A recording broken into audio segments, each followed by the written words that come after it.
Gerçekten de ayağım kardeşler, Müslüman adamla yaramayı özüne halal etmeye bu bayramlı.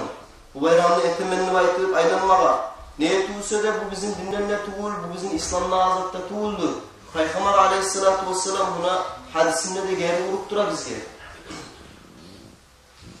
Ayağım kardeşler, hali biz oylaşı karasak, gerçekten de bir ahliler var, şonu etip aylanağan. Bizim bulay alanında bärimizin de güçümüz yete, özünü her adam özünü semiyasını toktatma. Hadi primer yağlı koysa bir adamın öyünne bir atası oturup dura, yaşları çabırıp aylanıp, tanzatları etip olsun, yadamsa yol kavurup olsun, şonu etip aylanına şu atasınsa öyünne oturup dura, terbinmeyi, bizzet tekmeyi kısıp dura. Yadamsa birbirlerimiz var, hatta atası başına düşüp de aylanıp, yol kavuramsa kurmada vurup, talizatlarına alıp şunu çağıp ayınlagan ahliler de var. Ayağım kardeşler, biz Peygamber aleyhissalatu vesselam'ın hadisinden gafıl bozçu. Peygamber aleyhissalatu vesselam'a itmay mı? Kullukum ra'in ve mes'ulun an ra'iyetiha. Hadiyiz siz bağımçusuz. Siz özünüz bağlanan zattan sorulacaksınız. Siz hariyiz özünüzde ahliyüzce karama gerek, piyişli adamlarsınız. Eğer siz karamasanız, eğer bu güllerde siz geri urmasanız, siz Allah'ın aldığına sorulacaksınız Peygamber aleyhissalatu vesselam. Gerçekten de şu atalarını gerçekten de güçü de yete.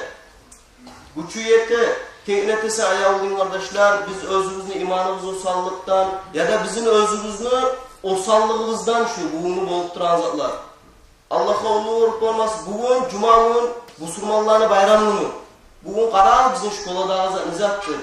Gelip duranla bir saatte da örkürtük, muzikada yağıp, ulu suyunçta onlar. Bayramını hürmetliyorlar. Oruçlarına bayramını hürmetliyor. Niye çıkan mı? Karar onu uzun otarını yaşlar gelmeyin onunla. Ya da hasarını yaşlar gelmeyin onunla. İçinde onu hürmetleyen. Bari de bizim yaşlar olan. Bizim kankamımız çok. Eğer de her adam özünü semiyasına, özünü tukumuna gücü yetmeyinse bu bizim dinimiz tüzlü olmayacak. Biz dinimizin tüzlükte olmayacağımız. Eğer de bugünlerde şu zaman toktatmasa. Kısa Cuma'ya gelip oturup duran adamın yaşı kızı var mısa değil şunlar. Şunu hürmetle velinle kal. Şu tüslü güçü. Ayağımdan tavaf etme yerine bir Kaaba var. Ondan mısa ben gitçi yaşlar.